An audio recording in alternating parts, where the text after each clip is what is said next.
नहीं मिलती उसके लिए PWD गन्ना सभी विभाग आपके प्रस्ताव ले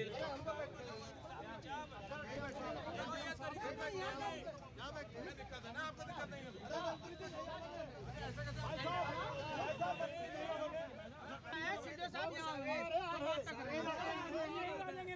अपने आप।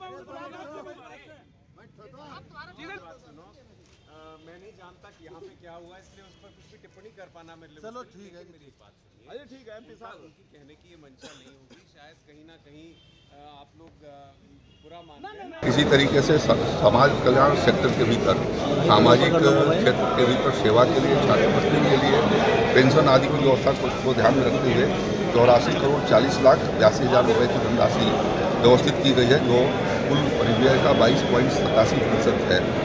इसी तरीके से सड़कों के निर्माण के लिए 122 करोड़ 12 लाख रुपए की धनराशि का प्रस्ताव किया गया है, जिसके माध्यम से ग्रामीण क्षेत्र के भीतर जो आवश्यक सड़कें होंगी उनका निर्माण किया जाएगा।